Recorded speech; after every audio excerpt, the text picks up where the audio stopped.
izleyicilerimiz, bugün bizim qonağımız İmişli rayonunun sakini Sənan bəydir. Sənan bəyin müraciəti üzərinə biz İmişli rayonuna gəlmişik və Sənan bəyin müraciətini, Sənan bəyin şikayətini siz izləyicilərimizə çatdıracaq. Gəlin Sənan bəylə tanış olaq. Özünüzü təqdim edin Sənan bəy. Uğurlu Sənan Ağamızoğlu. Sənan bəy, sizin Uğur Media verilişinin kanalına müraciət etmək məqsədiniz nədən ibarət olub? Yəni bu kanala təşəkkür edirəm ki, mən şikayətim əsasında gəliblər, mən şikayət edən kimi maraqlanıblar. Mənim şikayətim İmişli rayon Kolxoz bazarının öz qohumum Quliyev Əziz tərəfindən şərikli alındıqdan sonra özünkiləşdirilməsi tam şəriklikdən imtina edib, öz əmlak kimi istifadə eləməsi və bizi şəriklikdən kənarlaşdırmasına görədir. Şərik sizlə almışdı bazarı və haçan alıbdır? Bazar hansı tarixdə alınıbdır? Nə zamandan Əziz sizinlə şəriklik bağlayıbdır və Saçanı şərikliyi pozubdur?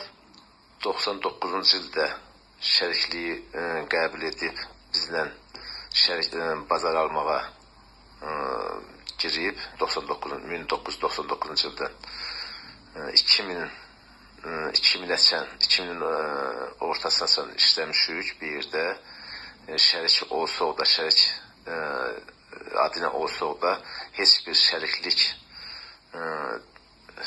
yəni gəliri bölünmədiyinə görə oradan yavaş-yavaş uzaqlaşdırılmışıq və başqa hədələrlə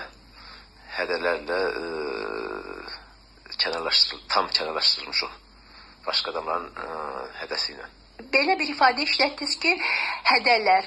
Burada sualınıza bir sual yarandı. Hədə kim tərəfindən? Bunları xahiş edirik, açıqlamasını verəsiniz. Şəriklik mənim qardaşım Mirzağa Uğurliyev tərəfindən, Əzizlə bir yerdə onlar tərəfindən olub. Şəriklik bunlar ikisi arasında olub. Söhbətləri bir olub. Yəni Mirzağa Uğurliyev mənim qardaşım Quliyev Əzizlə bir yerdə şərik söhbətləri olub ki, şərik istəyəcək. Amma bir də nəsil üçün bazarı alıb bir yerdə işləyib, nəsli dolandırmaq kimi qarşılarına məqsəd qoyub mənim qardaşım ki, nəsli dolandırılmalı yox. Və burada İmişli bazarının işlədib, nəsli dolandırmalı yox. Hədə qorxuda sonradan Quliyev Əziz tərəfindən qardaşıma məhdudiyyət qoyulub və bura gəlməsində mane olunub ki, gəlib, hətta bir dəfə gəlib də polislə hədələnib Azərbaycandan çıxıb, gedib. Polis gəlib qapıya, ki, sizi polis rəisi çağırır, siz gəlib görməlisiniz polis rəisi. Ona görə də çıxıb gedib. O gedəndə, ondan sonra da öyrənib ki, məhdudiyyət qoyulub, ondan sonra da gəlməyib Azərbaycana. Sənə çıxarılıbmı ki, qardaşınız haqqında Azərbaycana gəlsə həbs olunacaq? Siz dediniz, məhdudiyyət qoyulub. Məhdudiyyət ondan ibarət ki, gəlsə həbs olunmalıdır. Var belə bir şey? Rəsmi məktub yollanmayıb, amma rəsmi qardaşım öyrənib ki, bu məhdudiyyət qoyulub. Ona görə də Azərbaycan daxil olmayıb.